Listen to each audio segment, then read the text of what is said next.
Frank Bravo, and welcome to Your Tech Makeover, the podcast that gives you tips and tricks to help simplify and get more out of the technology in your life. In this episode, we're diving into the world of data storage, and specifically, the difference between backups and archives. It's said that by 2025, the world will generate a staggering amount of data each day, highlighting the importance of understanding online data storage. Many people assume that archiving is simply another form of backup, but that's not the case. Let me break down the difference between these two concepts. Backups serve as a safety net, allowing you to recover data in the event of a hardware failure, or data corruption, or other types of loss, like having an insurance policy for your valuable file. On the other hand, archives are designed to manage space limitations and retain data for long periods of time. Now, you might be wondering how these distinctions can help secure your ever-expanding data footprint. Backup ensures that your files are retained for a period you require, protecting from loss or unauthorized access, and can easily be restored or retrieved as needed.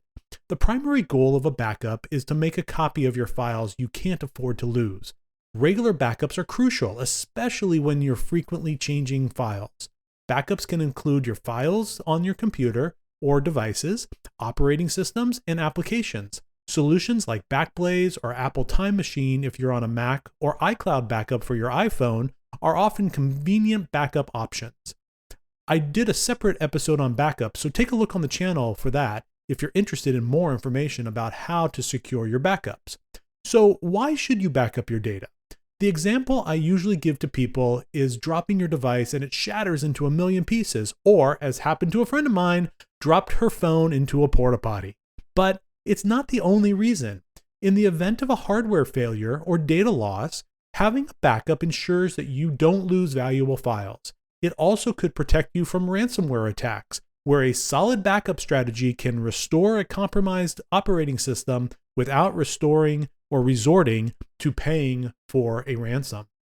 Archives, on the other hand, are copies of data specifically created for long-term storage and reference. Unlike a backup, archives can have multiple purposes. They can be used for a permanent legal record of documents, or backing up your films or photos or other files that you don't need access to all the time. Archives are typically created based on a criteria such as the age of the file or the last time the file was accessed, and whether or not the project is currently being worked on or is completed or closed.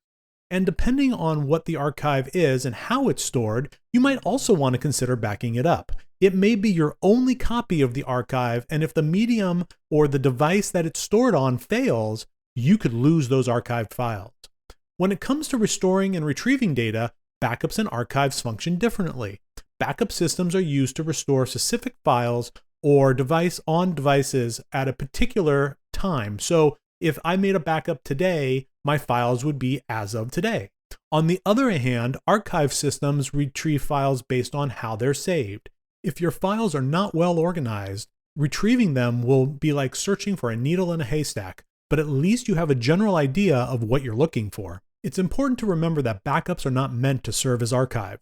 Backups keep copies of your data that you are currently using, while archives are designed for long-term storage and reference. Trying to use a backup as an archive can lead to loss and other complications.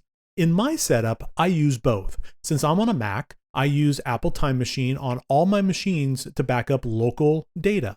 And then I use Backblaze for cloud backups. I also have a network-attached storage device.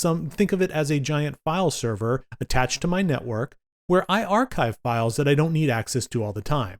But then those files are backed up using a Backblaze as well.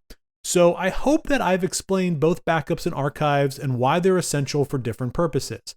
If you have a lot of files, it's wise to invest in both, just like I have.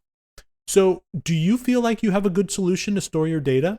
Let me know how you're doing. And as always, if you have any ideas for topics or you'd like me to cover various different things, please feel free to contact me via email at frank@yourtechmakeover.com.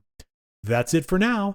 Thanks for listening to Your Tech Makeover. If you haven't already, make sure you follow the Facebook page on facebook.com/yourtechmakeover, because that's where I'll break down these episodes. But before I go, I want to remind you to subscribe to this podcast on your favorite podcast platform so that you don't miss an episode. You can also check out yourtechmakeover.com, where you can see more information about each episode. And if you'd like to find out more about me, please visit bravoitc.com.